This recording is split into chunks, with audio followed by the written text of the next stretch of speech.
নেতৃত্ব প্রদানে সহায়তা করুন। ধন্যবাদ। জয় হিন্দ, বন্দে মাতরম। কোথায় কি ঘটছে, কোথায় বুলডোজার নামিয়ে ভাঙচুর করা হচ্ছে, কোথায় মসজিদের জায়গায় মন্দির দেখানোর চেষ্টা হচ্ছে, এই রাজ্যে নতুন করে হচ্ছে।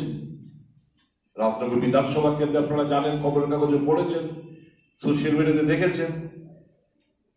1992-93 সালে রাজনগর বিধানসভা কেন্দ্র এলাকায় ডিমাতলিতে একটা মাটির নিচে দীর্ঘদিন পর এক্সকাভেশন করে একটা মসজিদ উদ্ধার হয়েছে। ওখানে নামাজ চলছে 1992-93 সাল থেকে।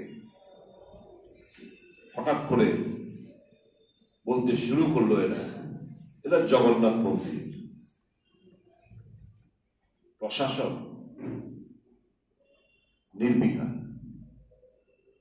এই যে জাতিগত এবং মানুষের আস্থার প্রতি একটা যে ধাক্কা দিচ্ছে, প্রশাসন নির্বিকার, হেলদোল নেই।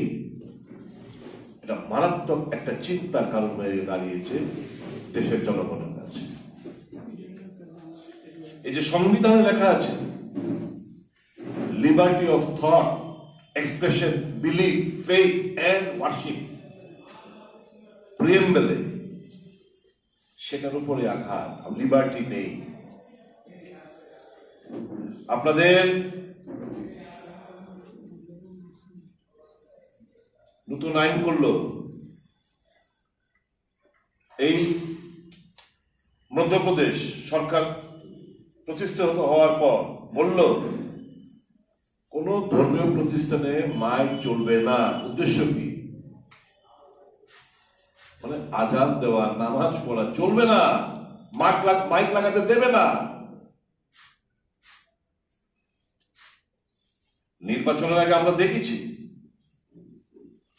কিভাবে বিভাজনের রাজনীতি এরা কত নিচু নেমে মানুষের বিরুদ্ধে মানুষকে লড়িয়ে দিয়ে নির্বাচনী ইলেকট্রাল গেমস পাওয়ার জন্য তারা এত নিচে নামতে পারে। প্রশ্নটা হচ্ছে এই জায়গায় ভারতীয় হিসাবে এই সংখ্যাগুরু সেটা নয়। একজন ভারতীয় হিসাবে আপনাদের দায়িত্বটা কি?